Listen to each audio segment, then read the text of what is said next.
The call from the lawyer's office came while I was reviewing notes for an article about municipal corruption in my cramped Charlotte apartment.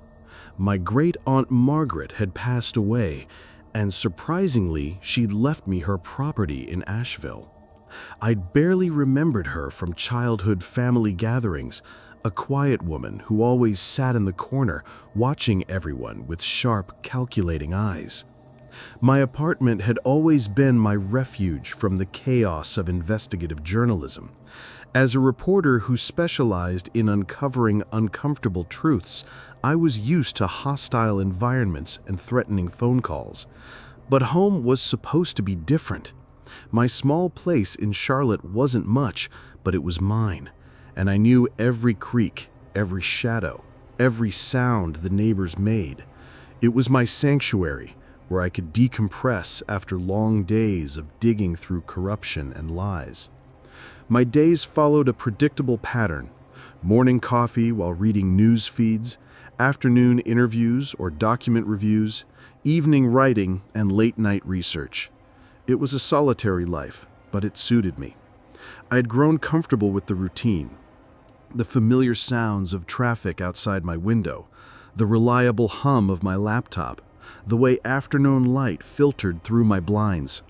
I never imagined that this comfortable predictability could be shattered so completely. I remember feeling particularly content that evening, surrounded by the familiar chaos of my research materials. The soft glow of my desk lamp, the distant hum of the city, the stack of documents waiting to be analyzed. Everything contributed to a sense of purposeful solitude. My apartment might have been small, but it was organized exactly how I liked it, every investigative tool in its place. If I had known that this would be my last night of true peace in any living space, I would have savored it more. I would have paid closer attention to the simple comfort of being completely alone by choice rather than by circumstance. I would have appreciated the luxury of feeling safe in my own home. I was transcribing an interview about city council kickbacks when the lawyer called. Such a mundane task, one I'd done hundreds of times before, but it would forever be linked in my memory to the moment my life took a turn towards something I still struggle to understand. I'd always believed that knowledge was my best defense against the unknown. As an investigative journalist, I had exposed corruption, uncovered lies, and brought hidden truths to light. I thought I understood how the world worked, believed that every mystery had a logical explanation waiting to be discovered. The Asheville property was described as a charming rural estate in the legal documents, complete with original hardwood floors and period fixtures. The photos showed a sprawling two-story house surrounded by dense woods, isolated but not uncomfortably so. It seemed the perfect retreat for a writer who needed quiet space to work on bigger stories. It was during my first phone call to arrange the property transfer that I noticed something odd in the background. As the lawyer spoke, I could swear I heard what sounded like children playing, their voices faint but unmistakable. When I asked about it, he paused the call briefly, then returned, claiming it must have been the radio in his waiting room. The drive to Asheville should have been relaxing. The mountain scenery was breathtaking, and the further I got from Charlotte's urban sprawl, the more my shoulders began to relax. I'd packed my laptop, research files, and portable audio equipment, planning to use this inherited windfall as a working retreat while I decided what to do with the property. My first rational thought upon seeing the house was that the photos hadn't captured its true size. The building seemed to stretch further back than expected, with additions that created odd angles and unexpected shadows. Still, it was undeniably beautiful, with that weathered charm that comes from decades of winters and summers. I had brought all my usual recording equipment, planning to document the condition of the house for insurance purposes. As a journalist, I'd learned to document everything. You never know what details might become important later. I set up my digital recorder in the main hallway, expecting to capture nothing more than my own voice, noting repairs that needed to be made. The first 3 days passed without incident. I'd claimed the master bedroom, set up a makeshift office in what appeared to be a former library, and began the process of going through my great-aunt's belongings. The house had good bones, solid construction, and plenty of character. I was actually starting to consider keeping it as a permanent retreat. The first unusual thing I noticed was how certain rooms seemed consistently colder than others.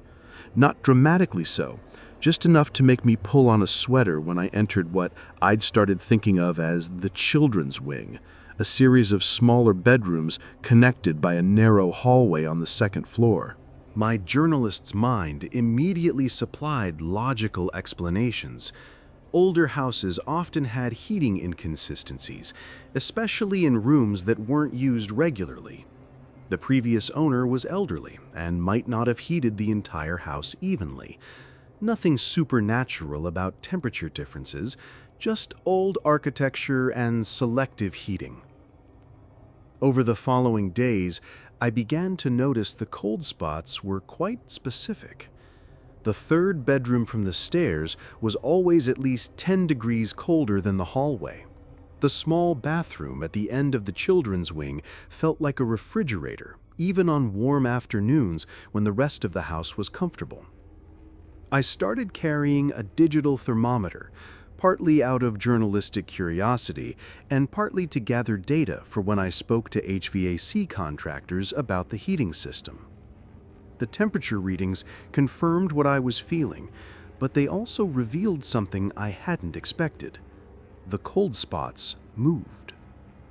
One evening, while reviewing my notes in the library, I heard what sounded like chalk scraping against a blackboard.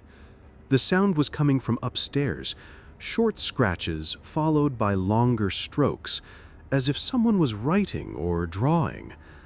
I assumed it was the house settling, old wood expanding and contracting with temperature changes. When I investigated the next morning, I discovered something that made me pause. On the fogged-up window in the coldest bedroom, someone had drawn what looked like a simple house with stick figures standing in front. The drawing was at child height, too low for an adult to have made comfortably. The logical explanation came immediately. Condensation patterns can create strange shapes, and the human mind is excellent at finding familiar images in random patterns. I'd written articles about pareidolia, the tendency to perceive meaningful patterns in random stimuli. This was just my brain trying to make sense of water droplets on glass. But over the next few days, more drawings appeared. A smiling sun in the bathroom mirror, a cat-like figure on the kitchen window. Simple, childlike drawings that appeared overnight on any surface that collected enough moisture to show finger traces. I started photographing them, partly for documentation and partly because I was beginning to suspect someone might be playing an elaborate prank. Maybe the lawyer had given keys to relatives, or there was a hidden entrance I hadn't discovered. It wouldn't be the first time someone had tried to scare away an inheritance recipient. The drawings became more frequent, and I noticed they always appeared in the coldest areas of the house. I began to map the temperature patterns, looking for drafts or signs of air leaks that might explain both the cold spots and the condensation that enabled these moisture drawings. It was during this investigation that I first heard the laughter. I was testing temperature readings in the upstairs hallway, my digital recorder running to document my findings, when a sound stopped me cold. Clear, unmistakable giggling, the kind of delighted laughter that only children make when they're sharing a secret joke. The sounds seemed to echo from the walls themselves, bouncing down the hallway in a way that made it impossible to pinpoint the source. I stood perfectly still, listening, but it faded as quickly as it had begun, leaving only the familiar creaks and sighs of an old house. My hands were shaking slightly as I rewound the digital recorder. I needed to hear that sound again to confirm it wasn't my imagination or some acoustic trick of the old architecture. When I played back the recording, the laughter was there, clear and undeniable, followed by my own sharp intake of breath. I checked every logical explanation I could think of. Animals in the walls, but the sound was distinctly human. Audio bleed from neighbors, but the house was surrounded by acres of empty land. Old pipes or HVAC systems, but I'd heard children's laughter, not mechanical sounds. The next few days were spent in systematic investigation. I recorded constantly, mapping every sound in the house, documenting temperature fluctuations, photographing every mysterious drawing that appeared. My journalistic training kicked in full force. Gather evidence, find patterns, build a case based on verifiable facts. But the evidence I was gathering defied every logical framework I could apply to it. The laughter began happening more frequently, always when I was alone, always in the coldest parts of the house. Sometimes it sounded like a single child, sometimes like several children whispering together. My recordings captured every instance, ruling out the possibility that I was imagining things. Then I started finding toys. The first was a wooden building block, painted red with a faded letter A on one side. I discovered it on the kitchen counter one morning, sitting next to my coffee mug, as if someone had carefully placed it there while I slept. Over the following week, more toys appeared. A small middle car with chipped blue paint sitting in the middle of the library floor. The stuffed rabbit with mismatched button eyes propped against the bathroom door. A jump rope coiled neatly on the bottom step of the staircase. Each toy appeared in a location where I would definitely notice it, placed with the kind of deliberate care that suggested intention rather than accident. They were old, but not antique, worn, but not damaged, as if they'd been well loved by children who had simply outgrown them. I began researching the property's history, using my investigative skills to dig into public records, newspaper archives, and local historical documents. What I found made the mysterious laughter and appearing toys take on a much darker significance. The house had been purchased in 1987 by the state of North Carolina and converted into a group home for children aging out of the foster care system. It operated as the Ashfield Children's Residential Facility until 1994, when it was abruptly closed following a series of unexplained illnesses among the residents. Newspaper articles from that time described a mysterious respiratory condition that affected nearly all of the children living at the facility. Symptoms included persistent coughing, difficulty breathing, and what doctors described as acute anxiety responses. Several children were hospitalized, and one 8-year-old girl named Sarah Chen had died from complications. The facility was investigated by state health officials, but no definitive cause for the illnesses was ever identified. Some reports suggested mold or environmental toxins. Others pointed to possible contamination of the water supply. The investigation was eventually closed due to lack of evidence, and the property was quietly sold at auction. My great-aunt Margaret had purchased the house in 1995, apparently getting a significant discount due to its troubled recent history. According to neighbors I spoke with, she'd lived there alone for nearly 30 years, rarely venturing into town and never discussing what she might have experienced in those isolated mountain years. Armed with this new knowledge, the strange phenomena in the house took on a different quality. The children's laughter no longer seemed playful. It carried an undertone of sadness that I hadn't noticed before. The toys weren't random objects, but potential remnants of lives cut short, children who had called this place home during their final months. But knowledge of the house's history didn't explain how toys could appear overnight, or how children's voices could echo through empty hallways. If anything, learning the truth made the experiences more unsettling, not less. The temperature readings became more extreme. Rooms that had been merely cool now felt arctic, and I could see my breath in certain areas even during warm afternoons. The cold spots seemed to be expanding, claiming more territory within the house each day. It was during a particularly intense cold snap in the children's wing that I made my most disturbing discovery. While documenting the temperature anomalies, my recorder picked up something that nearly made me pack up and leave immediately. Underneath the ambient sound of the house, creaking floors, settling timber, distant wind, there was a constant, barely audible whisper. Not words exactly, but the rhythm of speech, as if multiple children were having quiet conversations just beyond the range of clear hearing.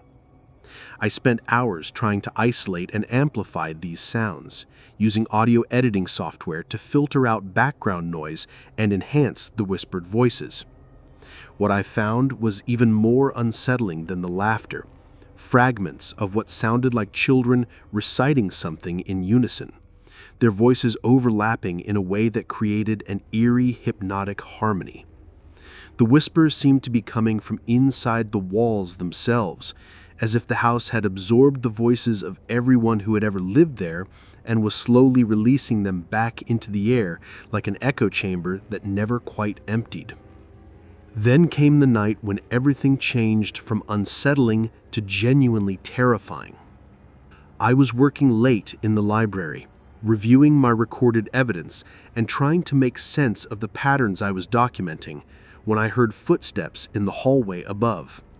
Not the usual settling sounds of old wood, but clear, deliberate footsteps, small feet moving with purpose across the upstairs floor. The sound was so unmistakably human that my first instinct was relief. Someone was in the house, which meant there was a logical explanation for everything that had been happening. I grabbed a flashlight and headed upstairs, ready to confront whoever had been playing these elaborate tricks.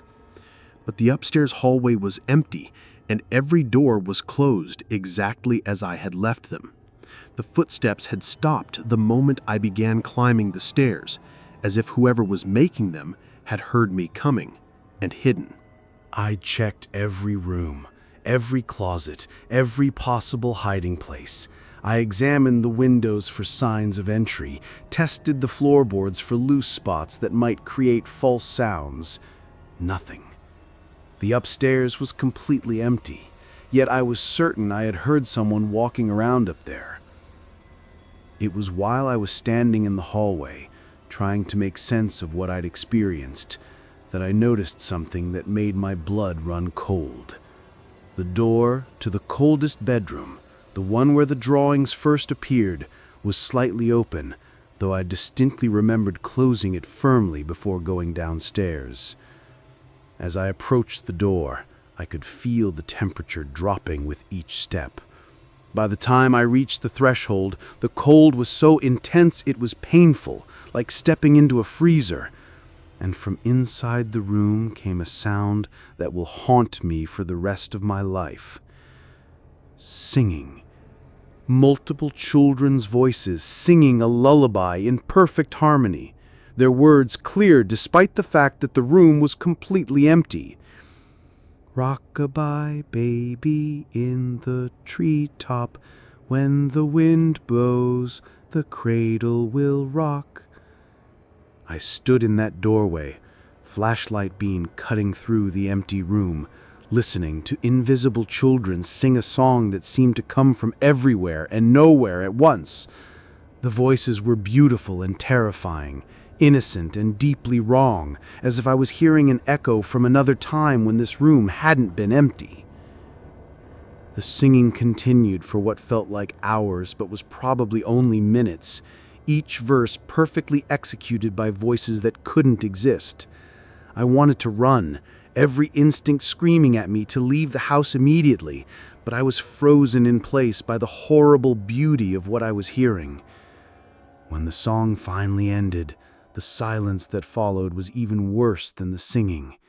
It was the kind of absolute quiet that makes you aware of your own heartbeat, your own breathing, the way your presence disturbs the air around you. I was alone in that room, but I had never felt less alone in my life. I backed away from the doorway slowly, afraid that any sudden movement might trigger something worse than children's voices in the dark. My hands were shaking so badly I could barely hold the flashlight steady. And when I finally made it back downstairs, I seriously considered packing my car and driving back to Charlotte immediately. But my journalistic instincts wouldn't let me run. I had recorded evidence of impossible phenomena, documented temperature anomalies that defied explanation, photographed objects that appeared overnight. This was either the story of a lifetime or evidence of something that science couldn't currently explain. And either way, I needed more proof before I could walk away. I set up my equipment to record continuously throughout the night, placing digital recorders in every room where I had experienced unusual activity. If there were children's voices in this house, I was going to capture them with enough clarity to convince anyone who heard the recordings. The next morning, I eagerly reviewed the audio files, expecting to find hours of recorded evidence. What I discovered was far more unsettling than anything I could have anticipated. Every recorder had malfunctioned at exactly 3:17 a.m. Not gradually, all of them had simply stopped recording at the same moment, as if something had systematically turned off every piece of equipment simultaneously. But in the 17 minutes of audio recorded after 3 a.m., there was something extraordinary. Layer upon layer of children's voices, all talking at once, creating a cacophony of childhood conversations that seemed to be happening in every room of the house simultaneously. I could make out fragments, children discussing games, complaining about being cold, asking when they could go home. Some voices were clear and distinct, others were whispered or distant, but they were all unmistakably real, recorded with perfect digital clarity before the equipment mysteriously failed. One voice, clearer than the others, seemed to be speaking directly to my recorder. "Tell them we're still here. Tell them we're so cold. Tell them we want to go home." I played that section over and over, enhancing the audio, isolating the voice, confirming that it was definitely a child, a little girl, maybe 7 or 8 years old, speaking with the kind of desperate clarity that cuts straight through all doubts and explanations. That's when I decided to research the specific children who had lived in the facility. Using my press credentials, I was able to access medical records and incident reports from the time period when the house operated as a group home. Sarah Chen, the 8-year-old who had died from the mysterious respiratory illness, had been described by staff as a quiet, intelligent child who loved to sing and often organized the other children in informal choir sessions. Several incident reports mentioned her leading evening sing-alongs that helped calm anxious residents. The other children who had been most severely affected by the illness were Emma Rodriguez, age 7, Marcus Thompson, age 9, and twins David and Daniel Kim, age 6. All of them had been hospitalized, and while they survived, the medical notes described lasting effects including persistent anxiety and reported auditory hallucinations. Reading their names, seeing their intake photos, small faces trying to smile for official documentation, made the voices in the house feel less like supernatural phenomena and more like unfinished business. These children had lived here during some of the most vulnerable years of their lives, and several had died or been permanently damaged by something that was never properly investigated. I began to wonder if what I was experiencing wasn't haunting in the traditional sense, but some kind of residual trauma embedded in the place itself, like emotional scar tissue that wouldn't heal. That theory lasted until I found the new audio file on my laptop. I hadn't created it. It wasn't in any of my project folders, and the timestamp showed it had been saved while I was sleeping. The file was titled lullaby.wave, and when I opened it, I heard something that made my hands shake so violently I could barely control the mouse. It was the same lullaby I'd heard in the cold bedroom, but this recording was different. The children's voices were crystal clear, recorded with studio quality, and there were far more voices than I'd heard before. Dozens of children singing in harmony, their voices layered and beautiful and impossible. But what made this recording truly terrifying was what I heard underneath the singing. My own voice, barely audible but definitely present, humming along with the melody. According to the timestamp, this recording had been made while I was asleep, which meant either I had sleepwalked upstairs to sing with invisible children, or something had captured me participating in a supernatural choir. I had no memory of getting up that night, no recollection of singing, no awareness that I had been anywhere but in bed. Yet here was audio evidence that I had somehow been part of that ghostly lullaby session. The realization that I was no longer just observing these phenomena, but somehow participating in them, was what finally broke my journalistic objectivity. I wasn't documenting a story anymore. I was becoming part of whatever was happening in this house. I called the local police, explaining that I was concerned about possible intruders in the inherited property.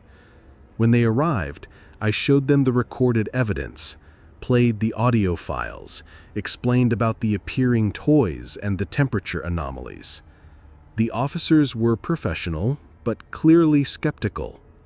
They searched the house thoroughly, found no signs of forced entry or unauthorized access, and suggested that old houses often produced unusual sounds that could be misinterpreted, especially by someone staying alone in an unfamiliar environment.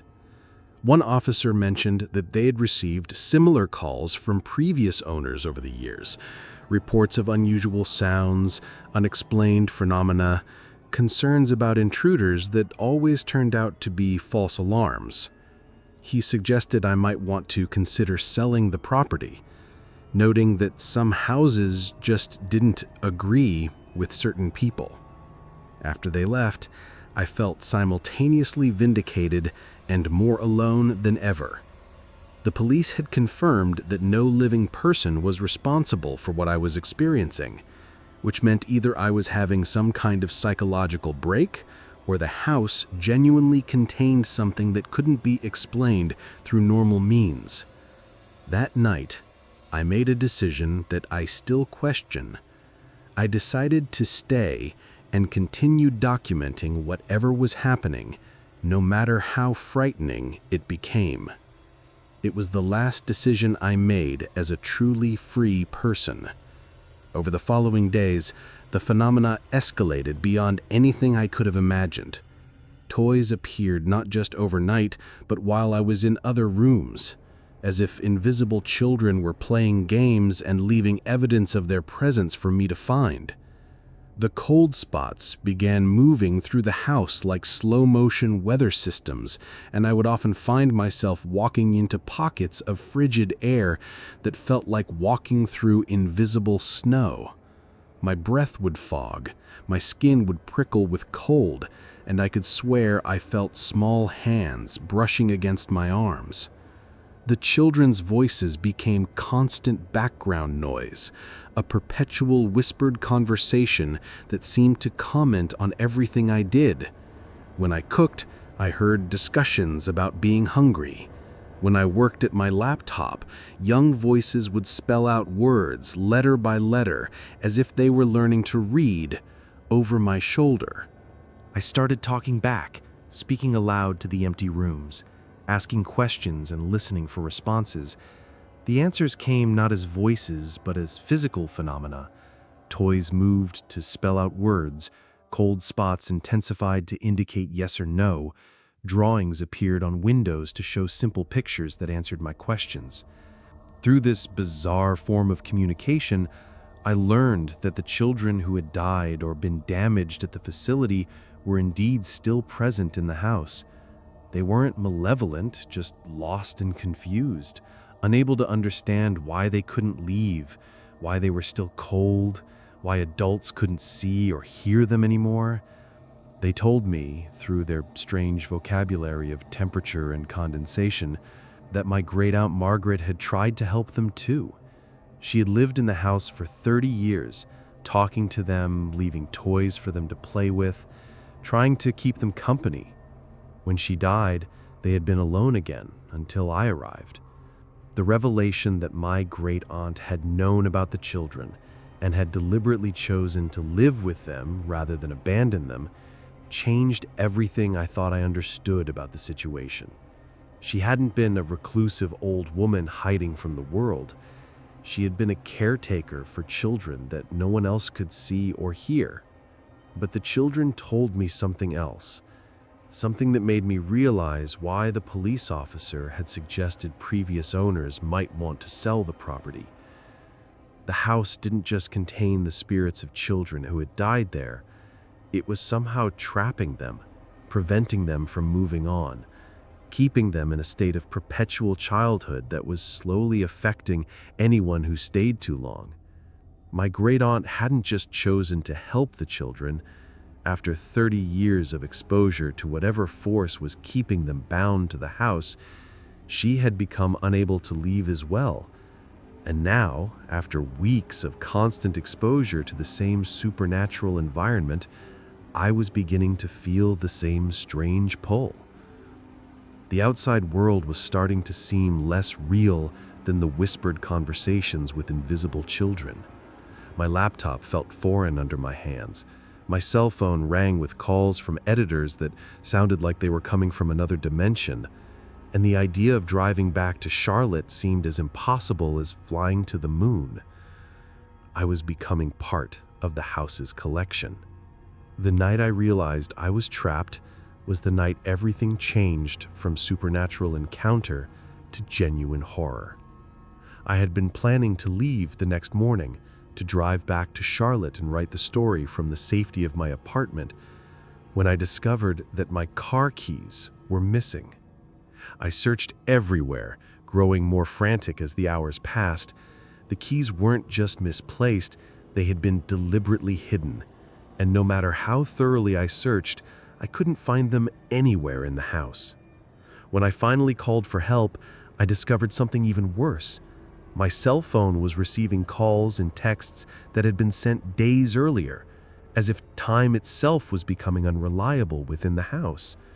The outside world was moving forward while I remained stuck in an endless loop of cold spots and children's laughter. It was then that I heard Sarah Chen's voice clearly for the first time, speaking directly to me with the same desperate clarity I'd heard on the recording. "We can't leave, and now neither can you, but it's okay. We'll take care of you like she took care of us." I understood then that my great-aunt Margaret hadn't died of natural causes. She had become so integrated into the house's supernatural ecosystem that leaving it would have been like asking a tree to uproot itself and walk away. The house had become her body, the children her family, and death had simply been the final step in a process that had been ongoing for 30 decades. And now, I was next. The days that followed, though I was no longer certain about the passage of time, blurred together in a haze of cold air and whispered conversations. I stopped trying to leave, stopped checking my phone, stopped maintaining any connection to the outside world. The children needed attention, needed someone to sing with them, needed an adult who could see and hear and acknowledge their existence. I found myself humming their lullabies without conscious decision, arranging their toys in patterns that seemed important to them, reading stories aloud to empty rooms filled with invisible audiences. It felt natural, purposeful, like I was finally doing the work I was meant to do. My last clear memory of feeling like Michael Harlow, investigative journalist, was the morning I discovered a new audio file on my laptop. This one was titled Welcome Home.wave and contained something that should have terrified me, but instead filled me with a strange sense of completion.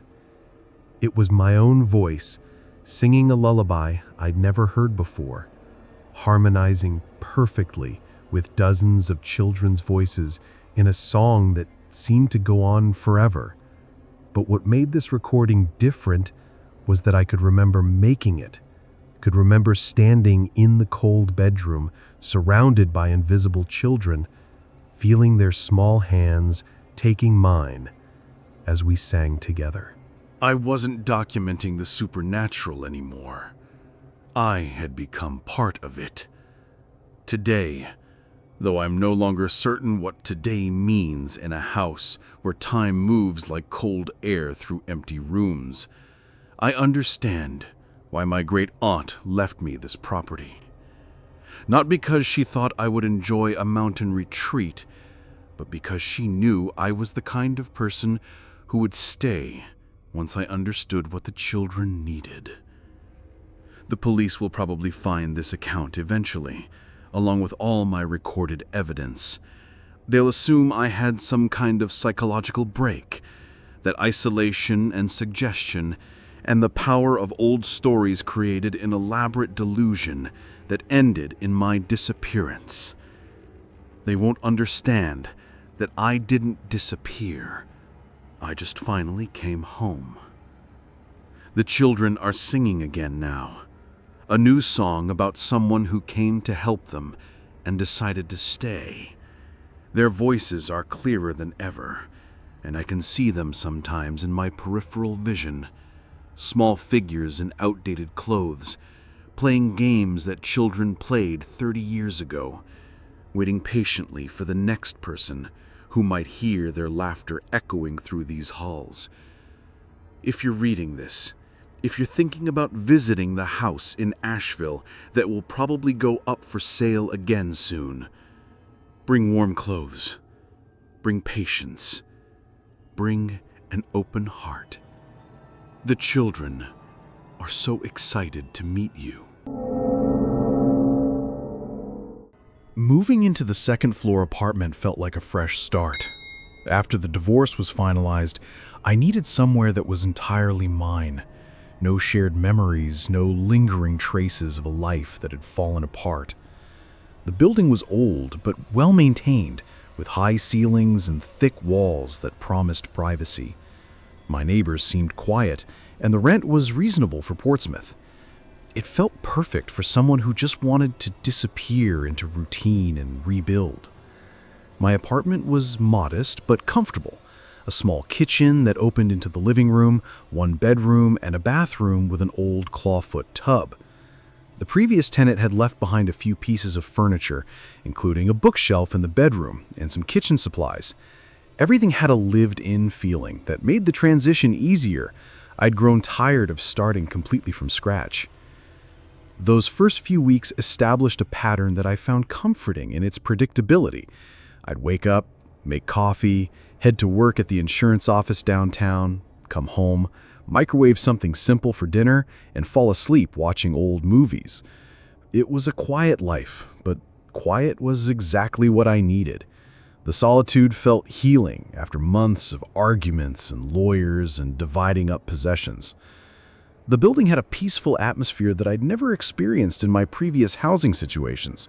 Thick walls meant I rarely heard my neighbors, and the old radiators provided a gentle background hum that helped me sleep. The hallways were carpeted and well lit, and there was always a faint smell of cleaning solution that suggested good maintenance. I felt genuinely safe there, something I hadn't realized I had been missing. If I had known that those first quiet weeks would be the last time I felt truly secure in any living space, I would have savored them more.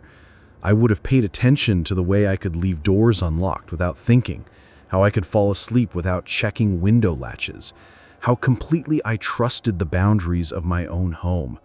That innocence about personal space would never fully return.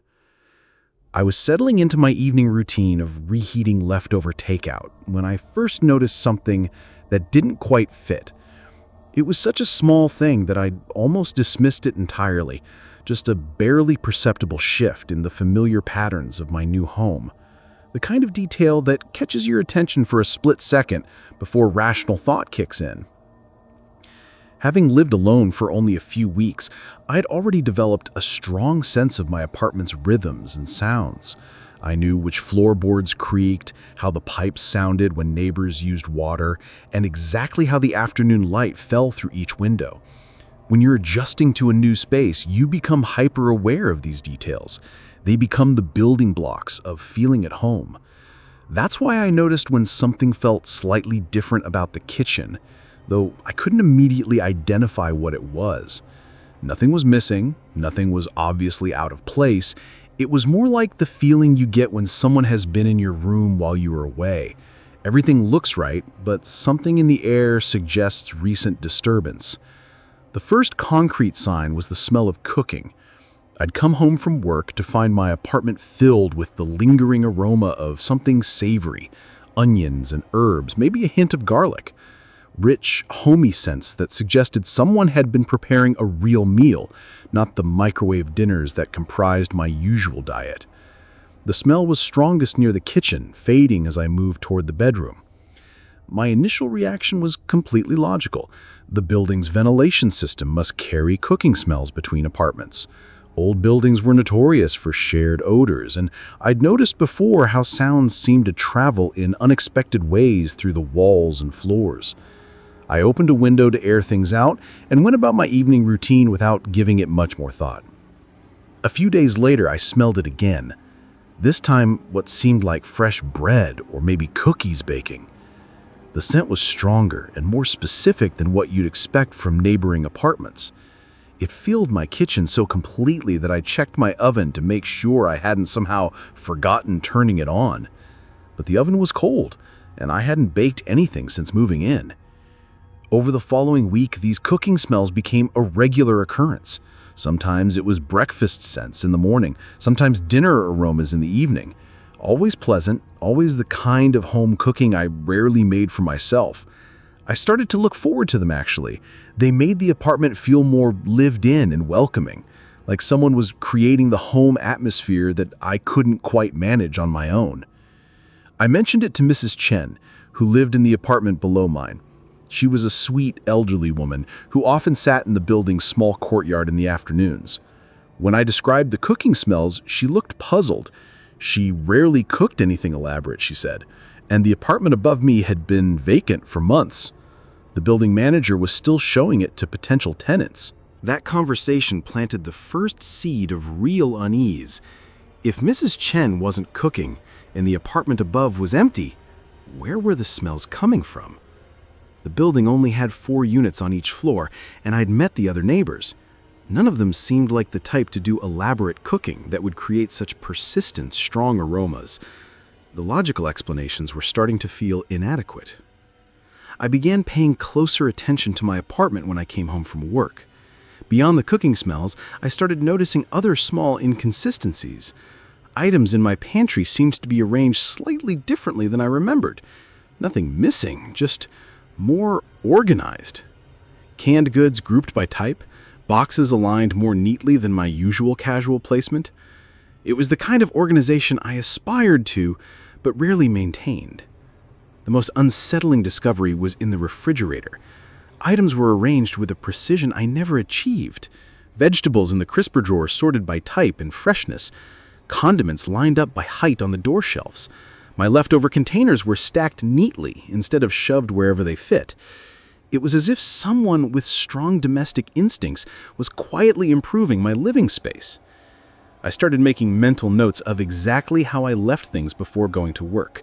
the position of my coffee mug on the counter, which cabinet doors I'd left slightly ajar, the exact arrangement of bills on my kitchen table. When I returned each evening, subtle changes were undeniable. Someone was spending time in my apartment while I was away, and they were compulsively organizing as they went. Sleep became difficult as I processed these realizations. Every sound in the building seemed amplified and potentially significant. The old pipes that had once provided comforting background noise now made me wonder if someone was using water in my apartment.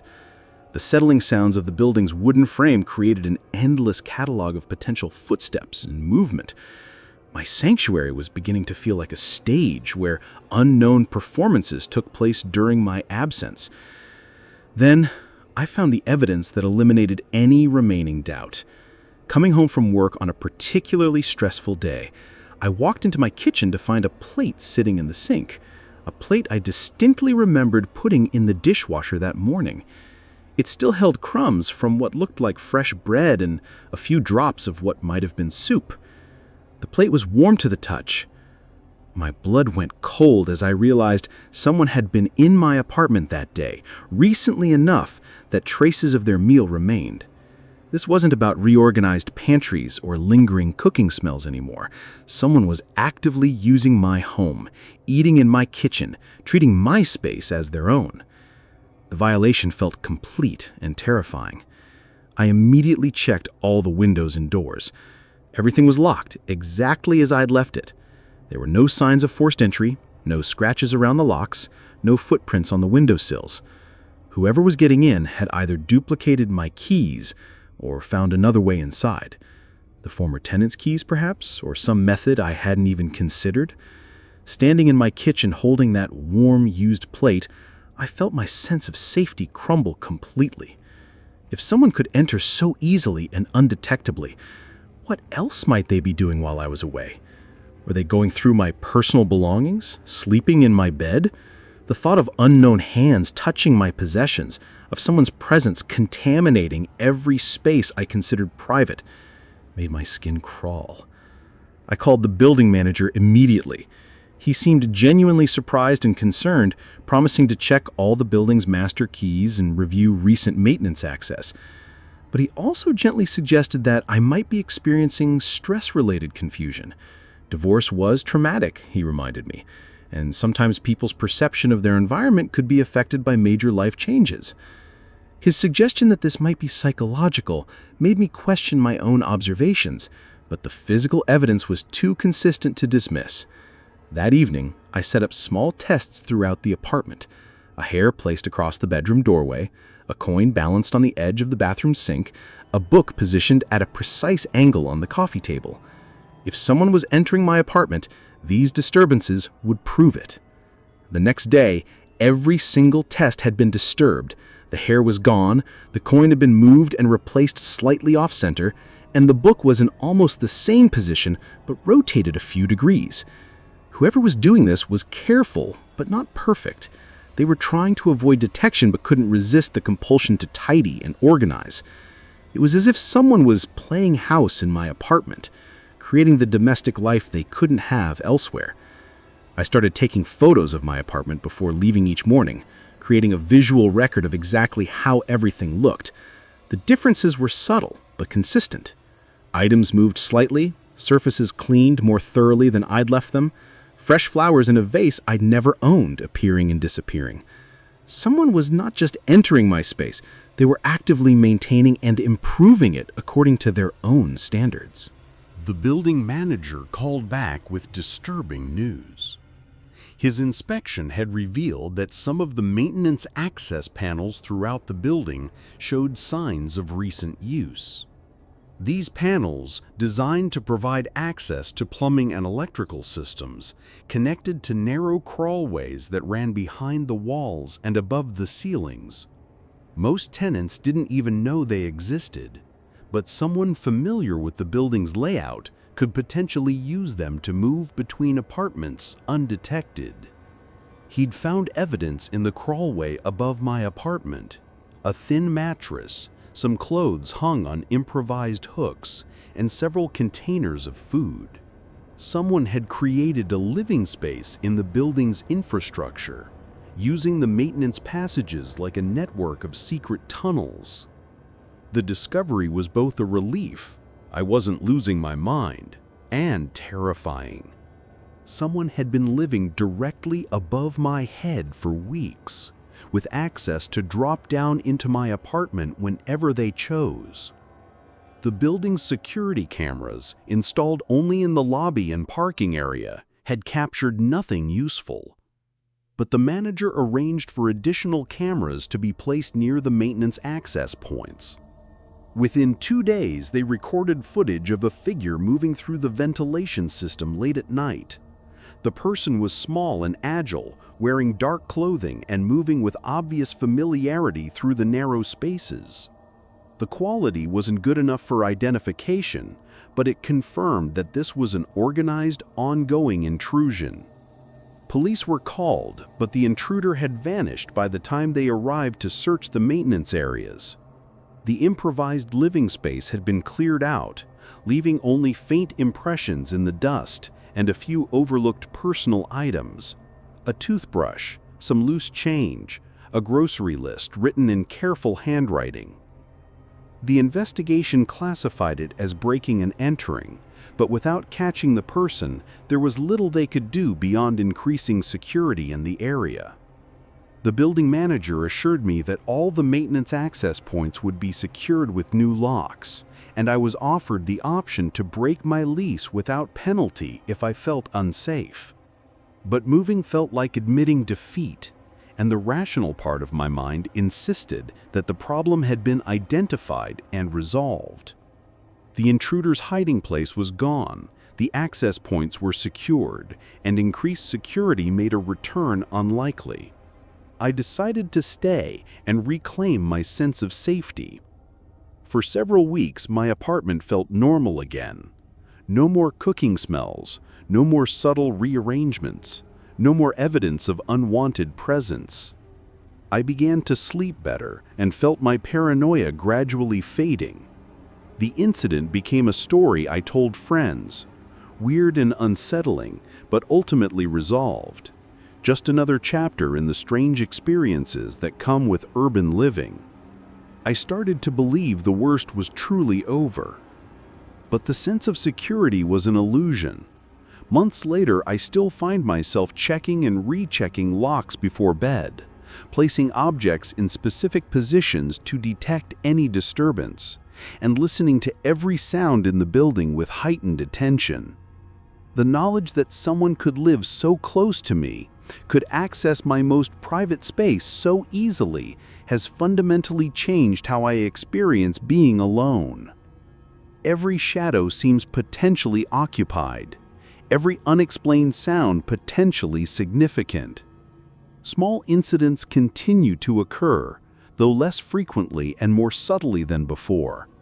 A kitchen cabinet I'm certain I closed found ajar in the morning. The faint scent of unfamiliar soap in my bathroom. A book moved from the nightstand to the dresser. These could be explained by my own forgetfulness, by the stress-induced confusion the building manager had mentioned. But deep down, I know the difference between normal absent-mindedness and the feeling of shared space with an unwanted presence.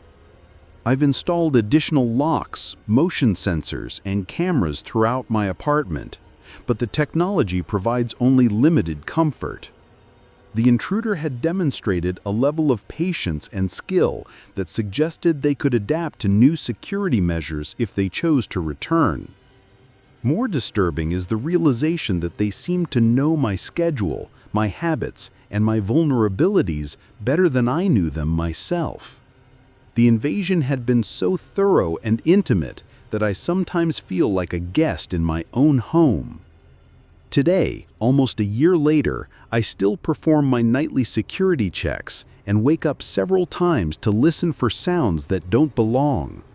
Because I understand now that the real terror wasn't the break-in itself, it was the discovery of how easily the boundaries between private and public space can be dissolved by someone with sufficient motivation and patience. And somewhere in Portsmouth, That person is still out there, possibly watching, possibly waiting, definitely remembering the layout of my apartment and the patterns of my life. I was in my junior year at the University of Maine when I decided to rent the small house on Maple Street in Ashford. After 2 years of cramped dorm living, having my own place felt like the ultimate luxury. The little single-story house was perfect for a college student's budget, and I loved the independence it gave me. My new home was a cozy ranch-style house with 2 bedrooms, a small kitchen, and a living room that opened directly onto a quiet residential street.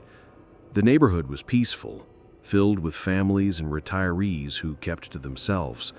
Large oak trees lined the street, their branches creating a canopy that made everything feel secluded and safe. My daily routine was wonderfully predictable. I'd wake up around 8, have coffee while reviewing my notes, attend classes until mid-afternoon, then return home to study or work on assignments. Evenings were usually spent reading or watching Netflix, and I'd typically be in bed by 11. It was a simple life, but I cherished the quiet normalcy of it all. The house had this particular charm that made me feel instantly at home. Sunlight streamed through the large windows during the day, filling every room with warmth. The hardwood floors creaked in familiar places, and I quickly learned which floorboards to avoid when walking around at night. Even the old radiator had its own personality, clicking and humming in a rhythm that became comforting background noise. Looking back, I wish I had savored those first few weeks more. There's something precious about feeling completely safe in your own space, about that unshakable confidence that your home is your sanctuary. I had no idea how rare and fragile that feeling really was. I spent most of my time in the back bedroom, which I'd converted into a combination bedroom and study space. My desk sat beneath the window that faced the backyard, and I'd often work late into the night with just the desk lamp on, completely absorbed in my coursework. The quiet concentration felt productive and peaceful. The house came with good security features that put my parents' minds at ease. All the windows had sturdy locks, the front and back doors were solid wood with deadbolts, and the neighborhood had regular police patrols. I'd never experienced any kind of break-in or security issue, and frankly, the thought rarely crossed my mind. It was during one of these perfectly ordinary study sessions that I first noticed something wasn't quite right.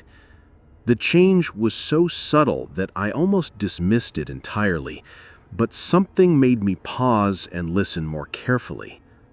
The first thing I noticed was a soft scratching sound coming from somewhere above my head. It was faint, almost like a mouse or squirrel moving around in the attic space. I paused my typing and listened, but the sound stopped as soon as I focused on it. I shrugged it off and went back to my essay. My immediate thought was completely logical. Old houses settle, and small animals often find their way into attic spaces. It was probably just a squirrel that had gotten in through a loose board or vent. I made a mental note to mention it to my landlord, but didn't consider it urgent enough to interrupt my work. The scratching happened again, about 20 minutes later, this time lasting a bit longer. It sounded like something moving deliberately across the ceiling directly above my desk. I looked up at the white ceiling tiles, but of course there was nothing to see. Still, the sound was more pronounced this time. Over the next few hours, these small incidents accumulated. The scratching would come and go, sometimes accompanied by what sounded like very light footsteps. There was also an occasional creaking sound, different from the house's normal settling noises. Each event by itself was easily explainable, but together they created an odd pattern. Eventually, I got up and walked around the house, checking the other rooms to see if I could hear the sounds from different locations. In the living room and kitchen, everything seemed normal. But when I returned to my bedroom, I could swear I heard the scratching start up again, as if triggered by my return. Even after the sounds stopped, I couldn't shake the feeling that something was off. You know that sensation when you feel like you're being watched, even when you know you're alone? It was like that, but focused on the ceiling above my desk. I tried to concentrate on my work, but I kept glancing upward. To distract myself from the uneasiness, I put on some music and turned up the volume slightly. Background noise usually helped me focus anyway, and I hoped it would mask whatever sounds were coming from above. For a while it worked, and I managed to finish my assignment. It was during a particularly quiet study session that I saw something that left no room for doubt. A small piece of ceiling tile directly above my desk shifted slightly, as if something had bumped it from above. I watched in frozen silence as a tiny shower of dust fell onto my textbooks. My heart started racing immediately. I stared at the ceiling tile, watching for any further movement. The logical part of my brain tried to find explanations, but the physical evidence was right there in front of me. Something substantial enough to move ceiling materials was definitely up there. I grabbed a chair and carefully positioned it under the spot where I'd seen the movement. Standing on it, I could reach up and gently push on the tile. It moved easily, too easily. It had been loosened from below, or rather, from above. Someone, or something, had been manipulating this ceiling tile. My hands were shaking as I climbed down from the chair. This wasn't a squirrel or house settling. This was deliberate human activity. Someone had been in the space above my ceiling, right over where I spent most of my time. The violation of my safe space was overwhelming and terrifying. I immediately started taking defensive measures. I locked all the doors and windows, checked every possible entry point, and turned on all the exterior lights.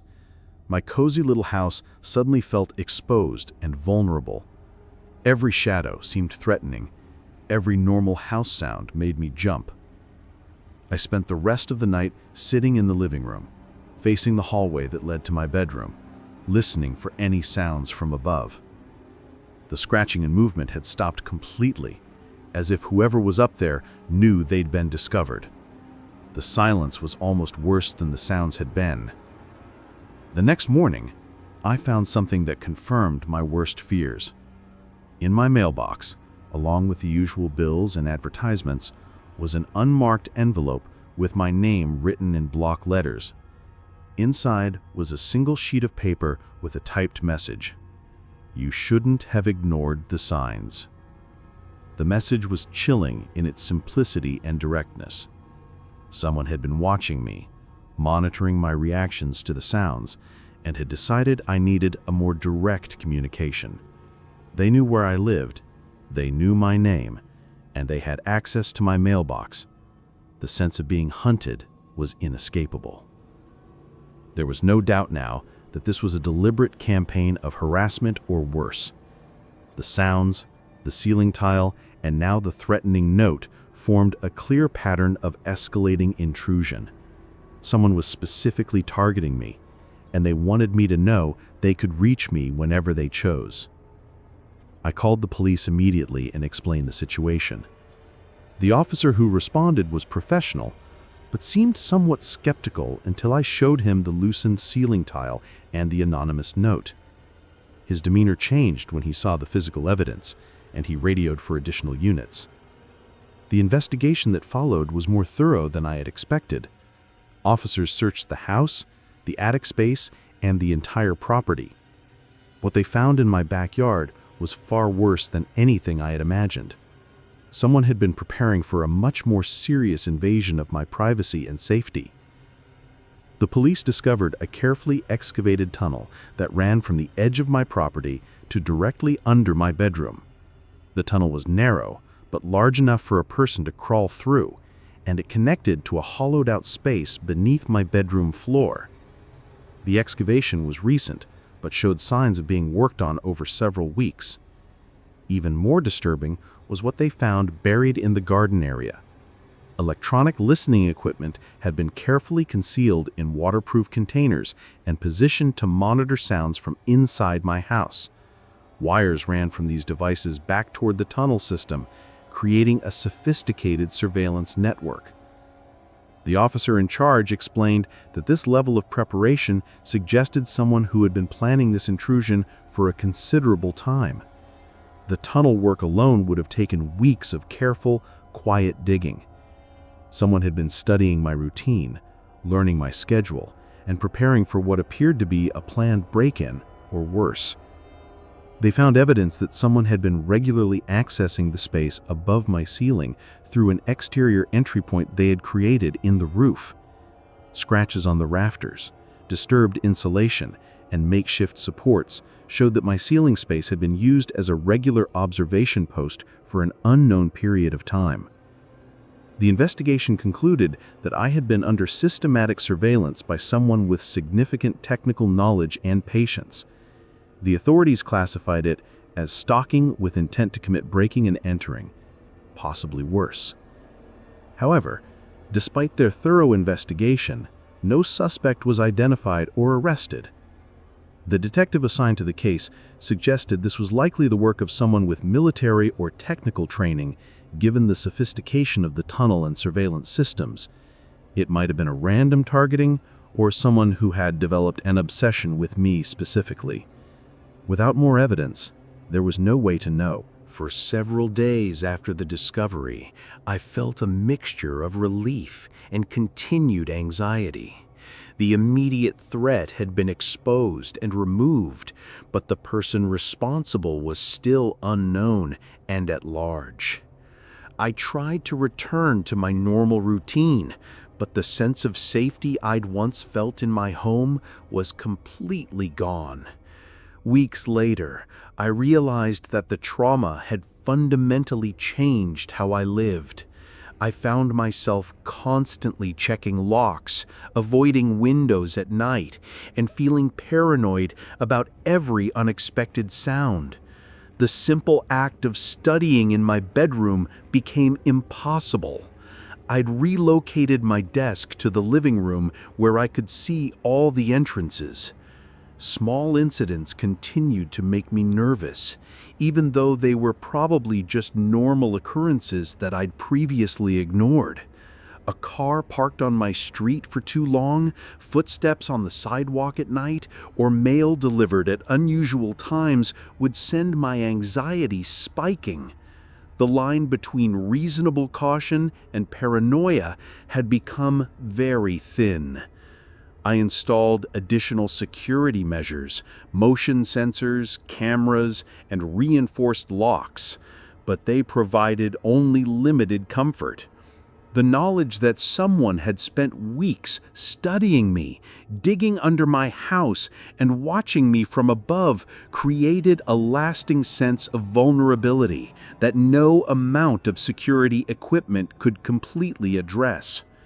Today, several years later, I still won't live in a single-story house. I always choose apartments or homes on upper floors, and I always spend time checking the surrounding area before settling in to a new place. Because I know that somewhere out there, the person who spent all that time and effort targeting me might still be watching, waiting for another opportunity.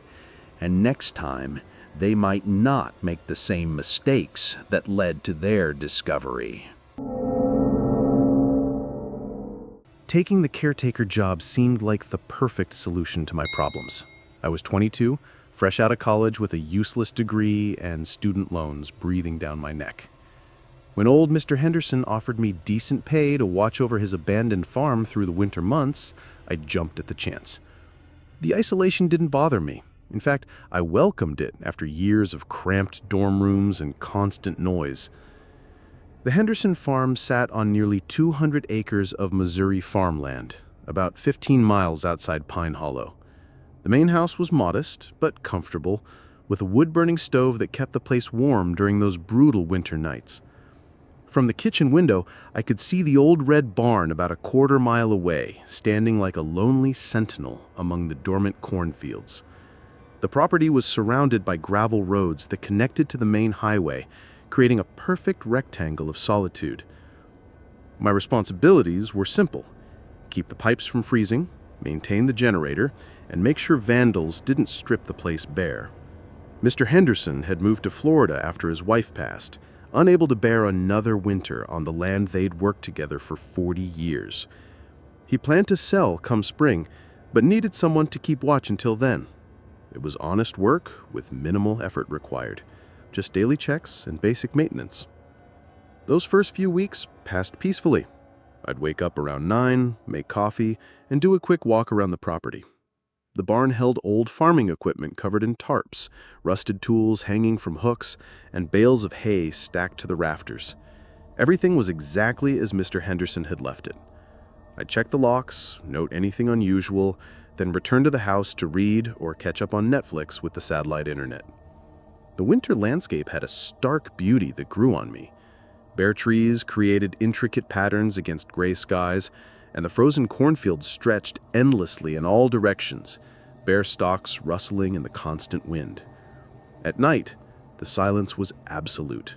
No traffic, no neighbors, no city sounds. Just the house creaking in the colds and the occasional distant call of an owl. I'd never experienced such complete quiet. I settled into a routine of simple pleasures: morning coffee while watching the sunrise, afternoon walks along the property lines, and evenings by the fire with a book. The nearest neighbor was 3 miles away, and I rarely saw another soul except for the occasional mail truck. It was exactly the peaceful winter retreat I'd hoped for, a chance to save money and figure out my next move without distractions. The farmhouse felt secure despite its age. Solid oak doors, reliable locks, and windows that offered clear views in all directions. I could see anyone approaching long before they reached the house. The property's isolation worked in my favor. Any unexpected visitors would be immediately obvious against the open landscape. It was during one of my evening routines, sitting by the fire while snow began to fall, that I first noticed something that would eventually destroy my sense of security in that peaceful place. A light was moving near the barn. Not the steady glow of a street lamp or the flash of a passing car, but a deliberate, swaying motion like someone carrying a flashlight. I watched through the kitchen window as it bobbed along the barn's perimeter, disappearing behind the structure before emerging on the other side. My first thought was entirely reasonable. Probably teenagers from town looking for a place to party, or someone hoping to steal equipment. Rural properties were common targets for metal thieves and vandals. I grabbed a coat and flashlight, planning to investigate and scare off whoever was trespassing. The cold hit me immediately as I stepped outside. The snow was falling harder now, and my breath formed white clouds in the frigid air. I called out toward the barn, my voice carrying across the empty field. "Hello? This is private property." The light stopped moving, but didn't disappear. Instead, it seemed to focus directly on me. Over the next few minutes, similar incidents accumulated. The light would disappear behind the barn, then reappear in a different location. It moved with purpose, but no urgency, as if whoever carried it wasn't concerned about being discovered. When I shouted again, the light paused, but didn't retreat. It was almost as if my presence was expected. I decided to approach more directly. The walk to the barn took about 10 minutes across the frozen field, and with each step, I kept expecting the trespasser to flee. Instead, the light continued its methodical movement, sometimes visible, sometimes hidden by the barn's bulk. By the time I reached the structure, however, the light had vanished completely. The barn was exactly as I'd left it during my morning check. The padlock was secure, no signs of forced entry, and the snow around the building showed only my own footprints. I circled the entire structure twice, checking for any disturbance or evidence of visitors. Nothing. The mysterious light had simply vanished without a trace. For the next hour, I remained alert and vigilant, watching from various windows and periodically checking outside. The sensation of being observed was unmistakable, even though I was clearly alone on the property. Every shadow seemed suspicious, every sound potentially threatening. Eventually, I convinced myself it had been a reflection, or maybe someone on the distant road whose light had played tricks in the falling snow. But the incidents became more frequent over the following nights. The same methodical light, always near the barn, always vanishing when I approached. It followed no predictable schedule, sometimes appearing just after sunset, other times not until well past midnight. The pattern was consistent enough that I couldn't dismiss it as coincidence or misidentification. 3 weeks into this routine, I saw something that left no room for rationalization. A figure was standing directly in front of the barn, holding what appeared to be a lantern. The silhouette was clearly human, tall, wearing what looked like a long coat or jacket. The figure stood motionless for several minutes, facing the house as if studying it, before walking slowly along the barn's perimeter and disappearing into the darkness. The sight sent adrenaline coursing through my system. My hands shook as I grabbed the phone to call the sheriff, but then I hesitated. What could I report? A person on the property who disappeared before I could confront them? No crime had been committed, no damage done. Rural Missouri law enforcement was already stretched thin, and I didn't want to sound like a paranoid city kid jumping at shadows.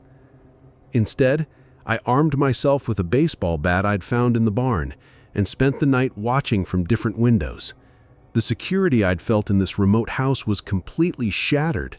Every sound made me jump. Every shadow seemed to hide potential threats. The isolation that had once been comforting now felt like dangerous vulnerability. The next morning brought the most unsettling development yet. When I went outside to check the barn as usual, I found something that made my blood run cold. Tire tracks in the snow. Not car tires, but the narrow tracks of a bicycle. They formed perfect circles around the entire farmhouse, as if someone had ridden around and around during the night. The tracks were fresh, made sometime after the snow had stopped falling around 2 a.m. I followed them completely around the house, counting at least a dozen circuits. Whoever had made them had taken their time, riding slowly and deliberately. The implications were terrifying. While I'd been watching the barn, someone had been circling my temporary home.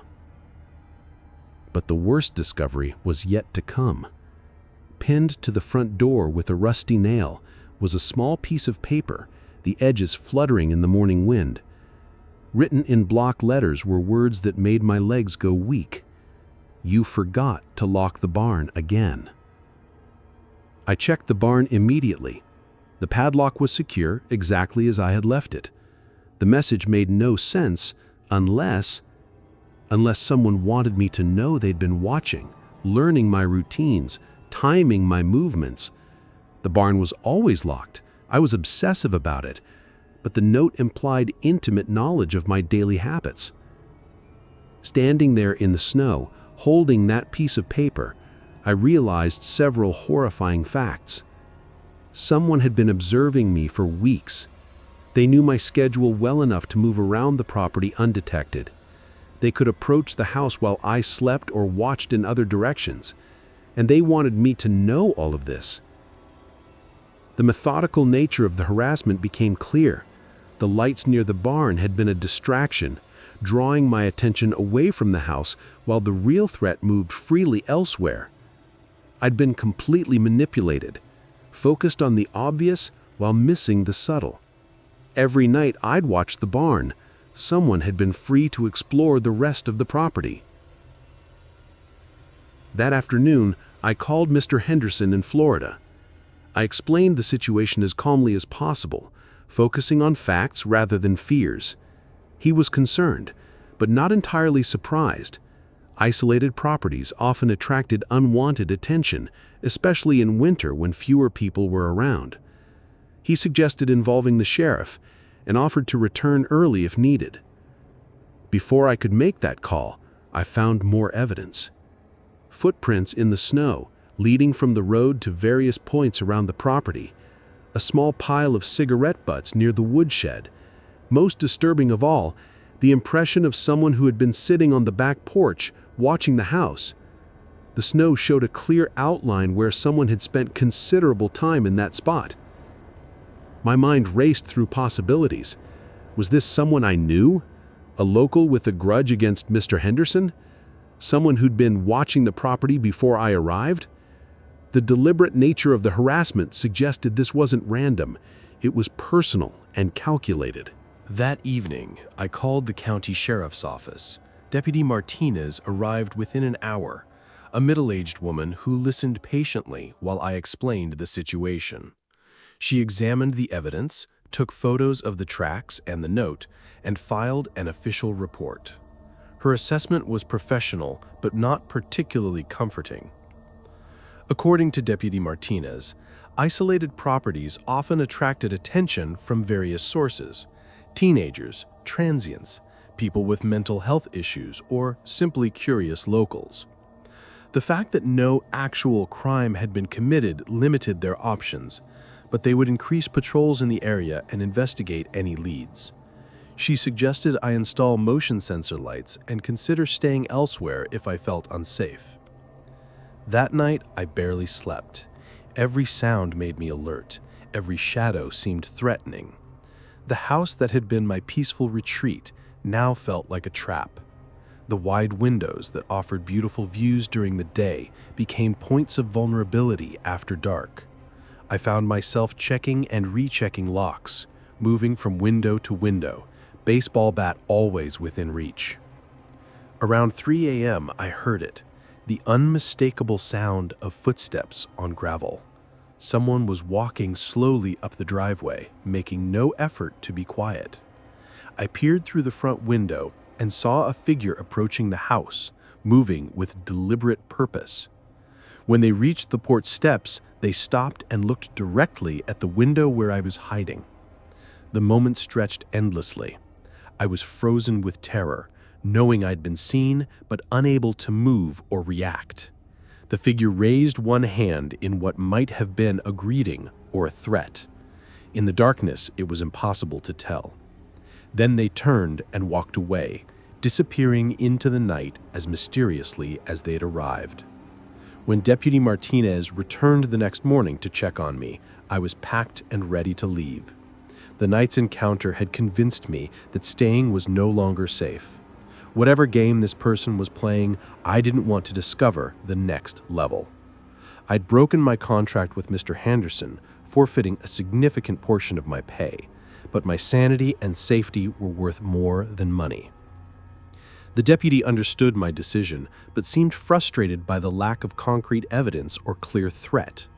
Without witnessing an actual crime or having a suspect to investigate, there was little law enforcement could do. She promised to continue monitoring the property and following up on any leads, but her expressions suggested this was likely to remain an unsolved mystery. As I drove away from the Henderson farm for the last time, I looked back at the red barn standing alone in the field. Part of me wondered if I'd overreacted, if fear and isolation had amplified relatively harmless incidents into something more sinister. But the memory of that figure on the porch, the deliberate harassment, and the intimate knowledge of my routines convinced me I'd made the right choice. Months later, I still think about those weeks on the farm. I've developed an aversion to rural roads, especially at night.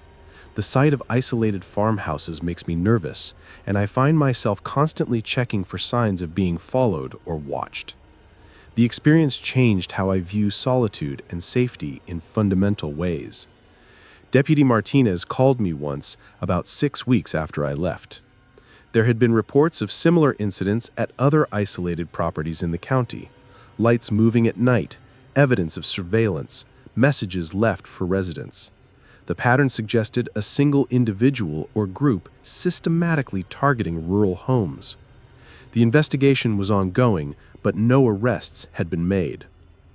Today, nearly a year later, I still avoid driving past the Henderson farm. I've heard through local contacts that it was eventually sold to a family from Kansas City, but I don't know if they've experienced similar problems.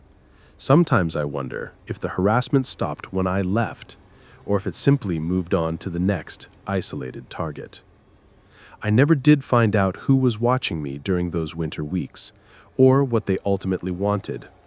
The not knowing might be the most unsettling part of all. Somewhere out there, someone knows exactly how to make a person feel completely vulnerable in their own temporary home, and they might be watching someone else right now.